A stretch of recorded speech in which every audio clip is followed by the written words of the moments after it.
turuan? Yung bata ba o yung adults? Okay, that's interesting. I don't like comparing to other acting techniques in terms of more effective because in sidelines also we advocate for students to learn from different mentors and to learn as many techniques as possible. But I would say for Meisner, it's really good with teaching the foundation that you need, that you can apply to whatever medium. Kahit na film yan, TV, theater, voice acting, magagamit mo siya. And it really emphasizes on being able to live truthfully under imaginary circumstances and on working off the other person and the importance of the other person and really building connection. That's the strength of that technique. And for kids and adults, well, you've handled teens and adults, Marcy, so... Yes, I want to add lang regarding with the Meisner technique. Strength niya is that it really gives the actors mga simple, direct, and effective tools na makakatulong ng para ma-unlock nila kung ano man yung mas malalim o deeper performance nila. Their truth, ika nga ni Coach HD kanina.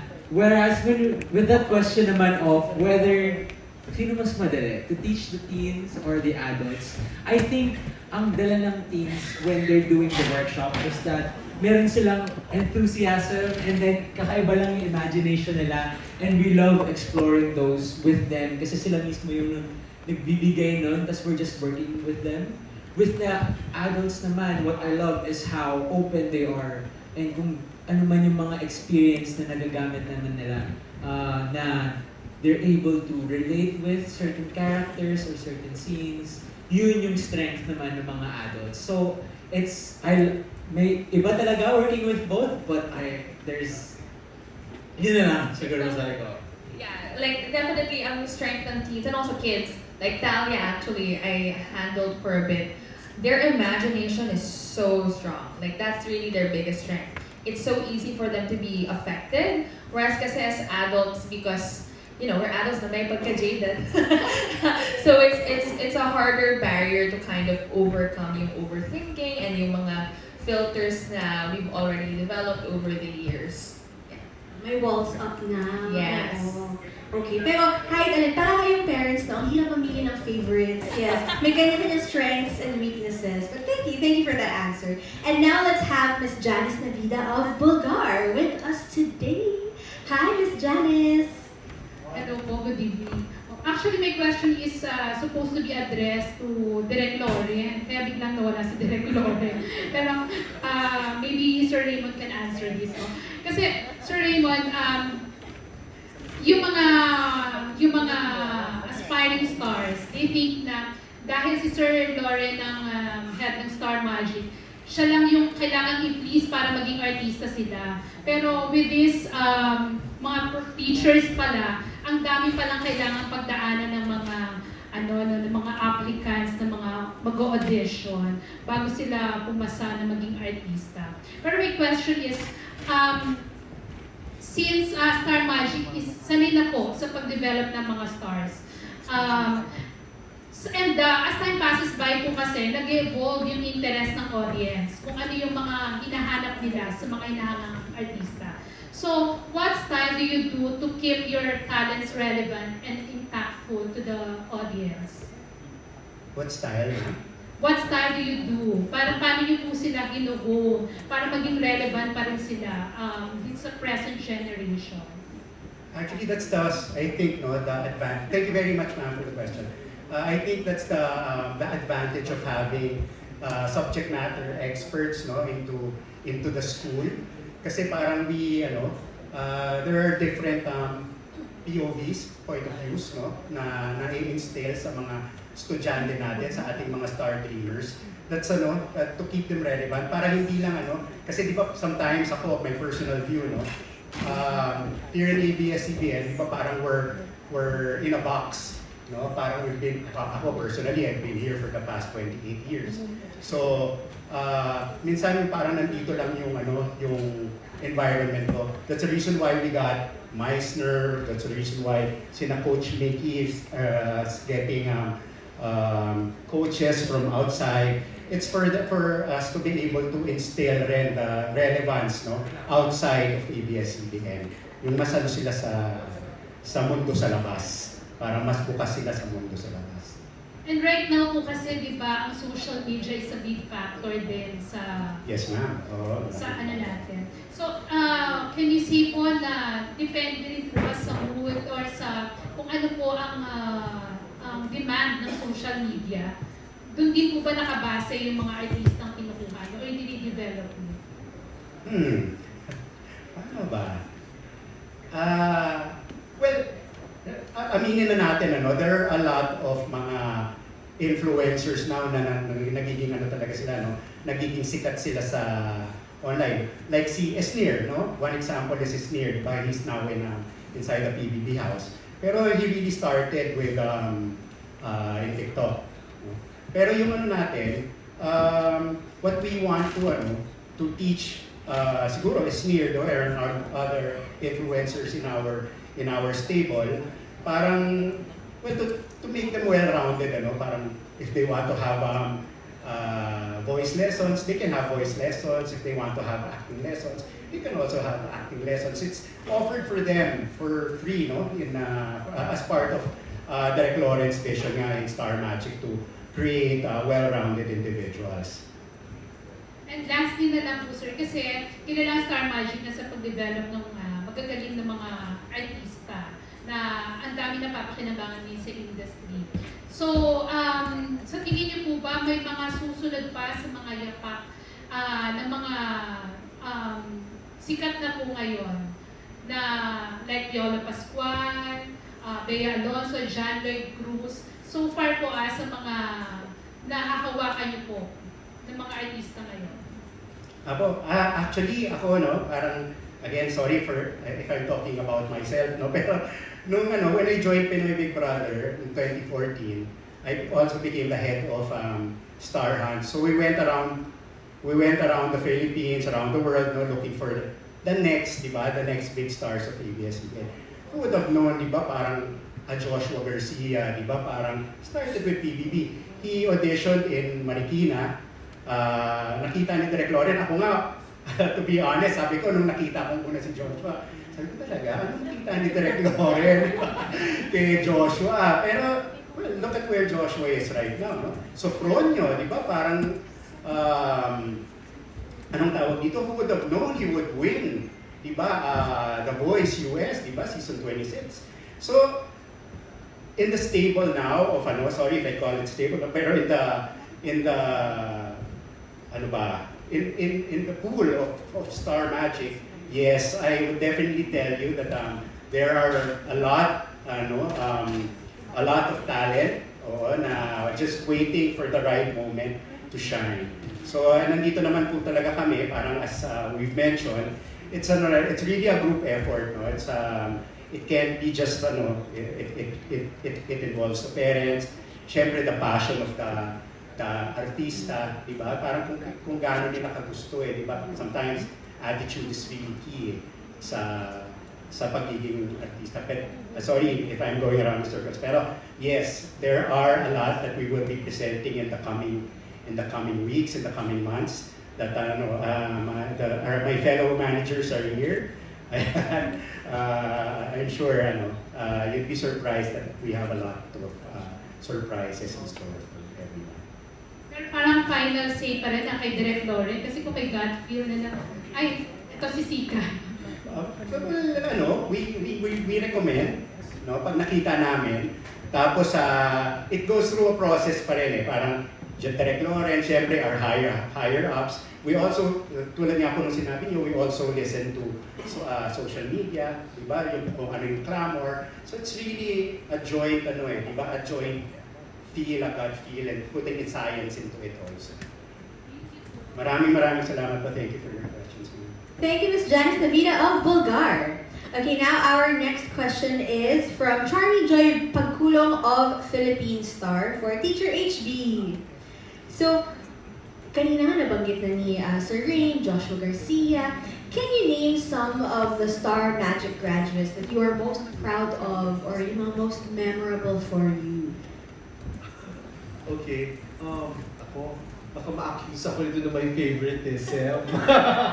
Well, yung mga nanggaling sa workshop na talagang ipinagmamalaki namin, no? Yung talagang nag-excel sila sa napili nilang field, aside from Sofronia, of course, na sobrang nag-excel siya sa music, no? Sa singing. Sa acting, it would be, of course, Joshua Garcia, the likes of Joshua Garcia, Arjo Atayde, Alora Sasam for comedy, who else? Actually, ang dami nila. Dimples Romana. Ang dami-dami nilang nag-start sa workshop. Ang dami nilang talagang naging foundation muna nila yung training bago sila sumikat at bago sila nag-excel sa mga napili nilang field sa entertainment industry. Thank you very much, Teacher HB. And now this next question is for Direct John Mall, who is playing around like a kid with his chair. Direct John Mall, I know you're very at home in the studio because this is your studio for It's Showtime. So Direct John Mall, what is the value of doing directing workshops with Star Magic and ABS-CBN? With Star Magic and ABS-CBN. So the thing with learning to direct for non-narrative things is it's a little hard to learn because so unlike film, you can learn the theories and then when you have like one camera and actors, you can apply it. But with non-narrative, there's like a whole giant setup with different kinds of lights and different kinds of cameras. In ABS-CBN, because we get to use the facilities, when we learn the theories, we're going to be able to apply them right away and test kung may natutunan na yung mga tao. Plus, with Star Magic, since we're a management group, we get to interact with a lot of stars, so we learn a lot. We learn a lot from them, and I personally have learned a lot from a lot of the hosts that I've worked with, and the things that I've learned, gusto ko rin siyang ma-pass on to students because I really believe that part of directing is also collaborating with artists, and that's like super important, and that's something that I would like to teach the students also. Just basing from your answer, parang ang meaty na agad ng course na makukuha talaga ng mga mag-e-enroll. So thank you, Direct John. Sulit na sulit. You can go back to swinging your chair. Yes. You're free again. Okay, now let's go to the Yumians team. Alright, Direct Kirby Balagtas and creative producer Dale Rosina. Troy, if you'd like to answer also. How does a well-crafted narrative enhance the audience's connection to the song? Well, first off, when you hear the song kasi, you hear it, maganda siya. And creating a music video for it really immerses you sa bawat beat ng song, lyrics. And it's very, very helpful to conceptualize and create. So, endless ng possibilities to tell the story of the song in so many ways. So, for us, we think na to creatively tell the story of the song is hello. It's just for us, it's a very important thing, and to be able to share that knowledge also with future enrollees for with us, no? It's something that we look forward to. So yeah. Just to add, we basically also like do research with the in terms of like the artists also that we work with. So we revolve the narrative with the actual artist, the narrative of the song, and we build the visuals for that. So it's same with Direct John. It's a collaboration. Yumians is all about collaborating. So we collaborate also with the artist, so we can perfect the visuals for the narrative. Yun yung aminin natin hindi talaga natuturo sa school eh. No? Sa school kasi mga technicals lang, gano'n. Pero ito, nga, you have to study the artist also. Yung kung paano kayo makipag-interact sa kanila, collaborate sa kanila. This is something na kayo in the field with that much experience can share with the enrollees. So thank you very much. Curbs, would you like to add anything? Actually, ano na siya, culmination ng lahat ng mga dance, yung facial expression. So dito sa music video, lahat yung, kumbaga, makikita yung the best mo, parang gano'n. So ito na talaga siya. So ituturo din namin kung paano yung actual shot niya, kung paano siya i-shoot, and then the finished product itself din. So yun. Pwede ba ako mag-sit-in? Pwede. Yun talaga, gusto ko makita yan. Sulat na Alright, sulat na sulat. Thank you very much, Yumi Us Manila team. And now, this question is from John Bueno of kumagkao.com. And it's for teacher HB Benitez. How young is too young for the kids acting class? Meron po bang age range? Ito na, nasa technical sa tayo ng mga Okay. enrollment. Yeah. And when is the ideal time to start training kids? That's actually a nice question. Sa SCPA, ang tinatanggap namin 6 years old and above. So, from 6 years old to 12 years old, that's actually the kids category or the children's category. And naniniwala ako na kailangan if mag-start na sila at a young age if they want to excel in the performing arts. Oo, kasi it will help foster the holistic development ng bata. And also sa workshop ko, actually sa kids acting, tinuturo ko din sa kanila, how to boost their confidence level. And also I teach how to improve or enhance their communication skills, memory, the memories and concentration skills. Kasi ang kalaban namin ko as a teacher kapag nagtuturo ako ng bata is the attention span. So kailangan dito namin ina-apply din a little of Meissner, which is the repetition. So ulit-ulit kami ng mga kids, ulit-ulit nila ginagawa. They always do a rework, of the scenes that they put up in class. So for them to be able to understand na yun yung eksena, hindi siya parang laro-laro lang. Although kailangan it should look fun for the kids. Yung parang hindi nila ma-feel na parang alam mo yun, hindi dapat na-pressure yung mga bata na parang I have to put this up, this scene, teacher, kasi ganito. No, kailangan ipa-feel mo sa bata na it's fun pa din, to put up the scene. Yeah. Alright, thank you so much, Teacher HB. And now let's go to the lady beside him, Teacher Mean Espinosa. In portraying a kontrabida role, how do you balance the complexity of making the character both compelling and relatable? Right. It's good that you asked that. Dahil din, I've been teaching acting since 2007, and when you ask your students to play the role of the villain, usually stereotypical kontrabida without really understanding where the character is coming from. So you as the actor would have to justify why your character does the thing that he or she does. So yun, by really understanding kung ano yung pinanggalingan, your given circumstance, and ano nga yung pinanggalingan ng character, why they do what they do, then that makes the character more relatable. Kasi tao lang din, diba? Nobody is really 100% evil, diba? And also, sa kabaliktaran, wala rin taong 100% good. Lahat din tayo may kanya-kanyang darkness. So if you want to portray a role that's really compelling and relatable, you have to show both sides. Yeah. Alright, thank you very much, Teacher Mean. Looking forward sa, I'm sure may mga nanonood ngayon na gusto kong maging kontrabida. Gusto, diba? Hindi naman lahat gusto maging bida, diba? Kanina nga si Jazz, diba? Sabi niya gusto niya maging kontrabida. So, why not? Okay, mag-enroll na po kayo kay Teacher Mean. Okay, now let's go to Coach Mickey! Coach Mickey Pers. Yes. Alright, Coach Mickey, how does discipline shape an artist's ability to consistently deliver high-quality work? And what habits should aspiring artists develop early on?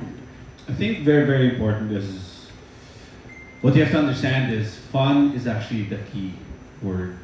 The moment you enjoy and don't put yourself into a box and get frustrated, that is what's going to drive you.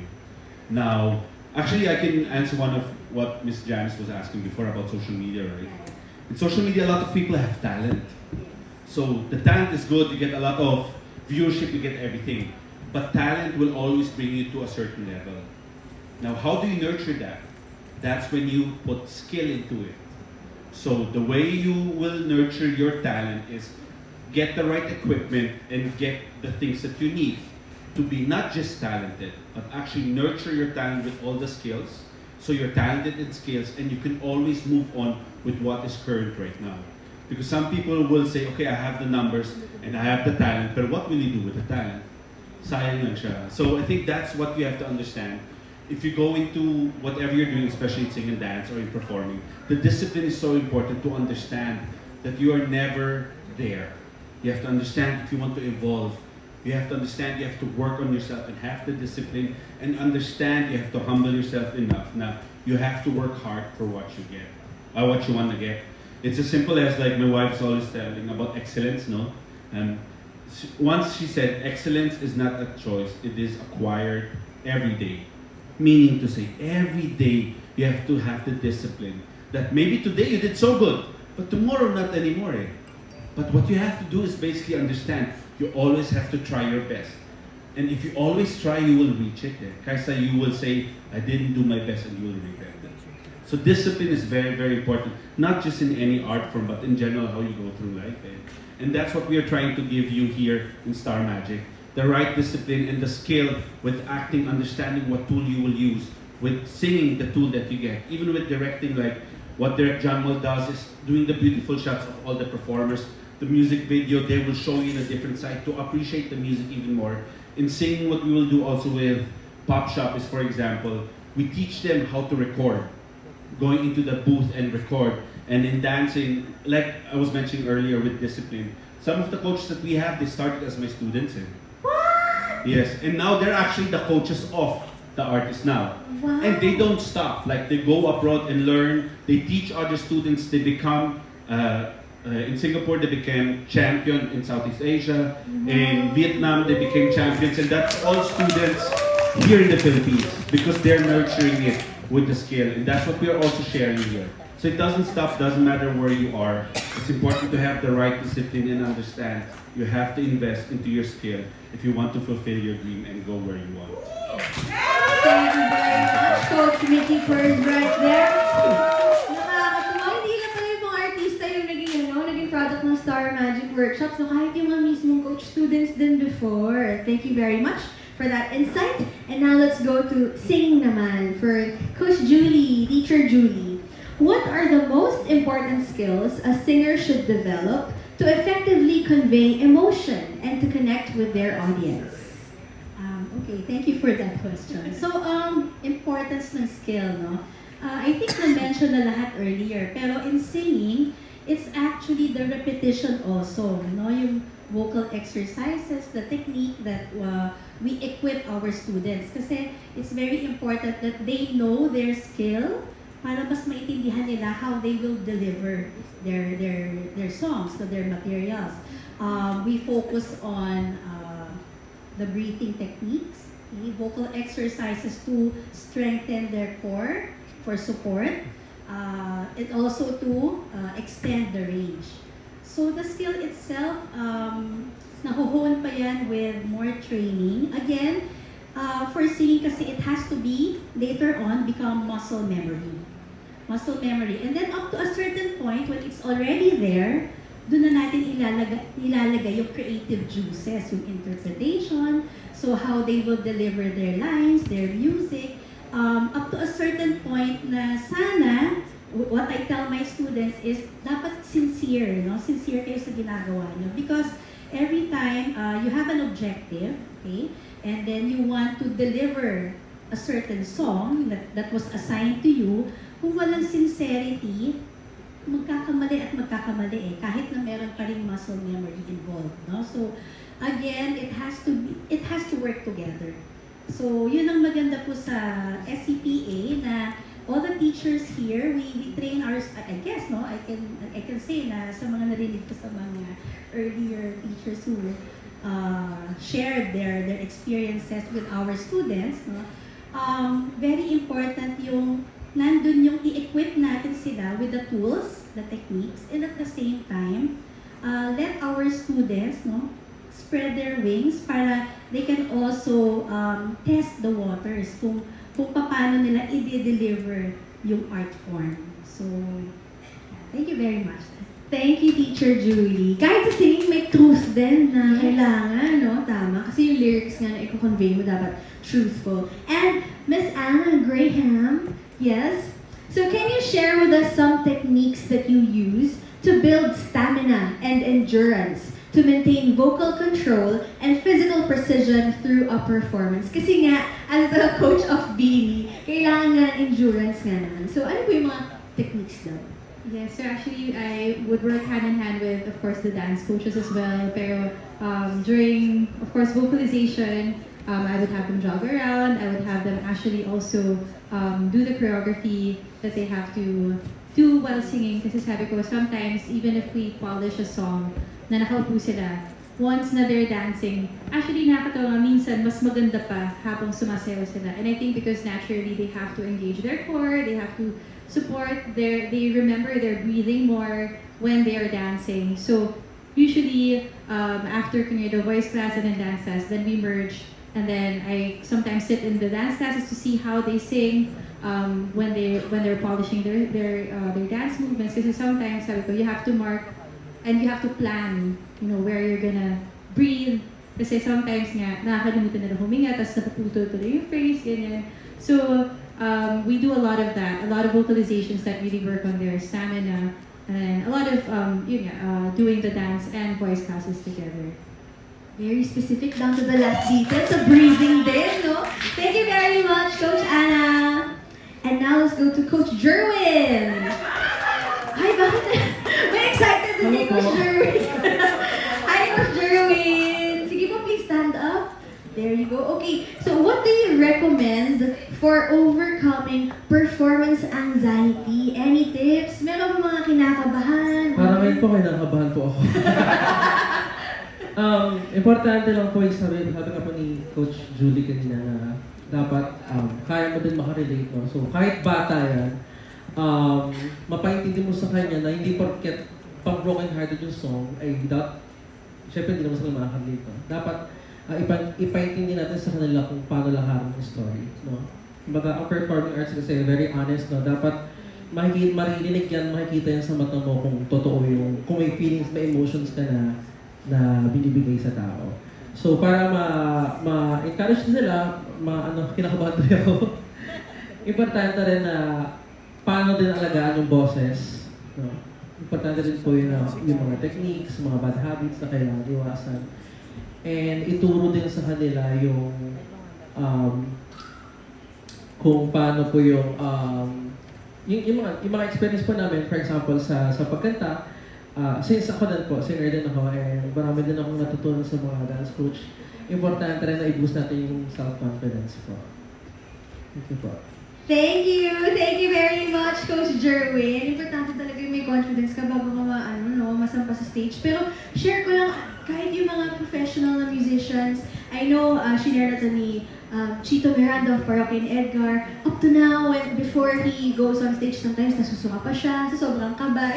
You would think someone 2 decades na in the industry wouldn't be experiencing that. Pero iba talaga, when you're performing, iba-ibang battles po tayo. But thankfully, we have our coaches here to help also our enrollees get through those anxieties as well. So thank you very much, Coach Jerwin.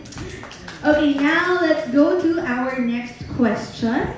This is coming from... Okay, basahin ko na lang muna yung question. Yes. This is... Nakita ko na yung kanina, promise. Nawala lang siya ulit. Nasaan na yun? Sorry, guys. It's okay. This is... Sorry, nawala na talaga siya. Magic. So hosting 101. Ay, ito na. May ibibigay na pala. Thank you very much, Jomar. Nawala talaga siya. Okay. This is from Sal Veases of Filipino Star ngayon? Oh, maganda ang question na ito. Sino kaya ang makakasagot? What is the enrollment fee? And how do you select students? Is there a standard criteria? Or do you base it on the potential you see in the applicants? Oh, okay. So, yes. Sir Ed, I'd like to call in Ed, Sir Ed, to answer that question.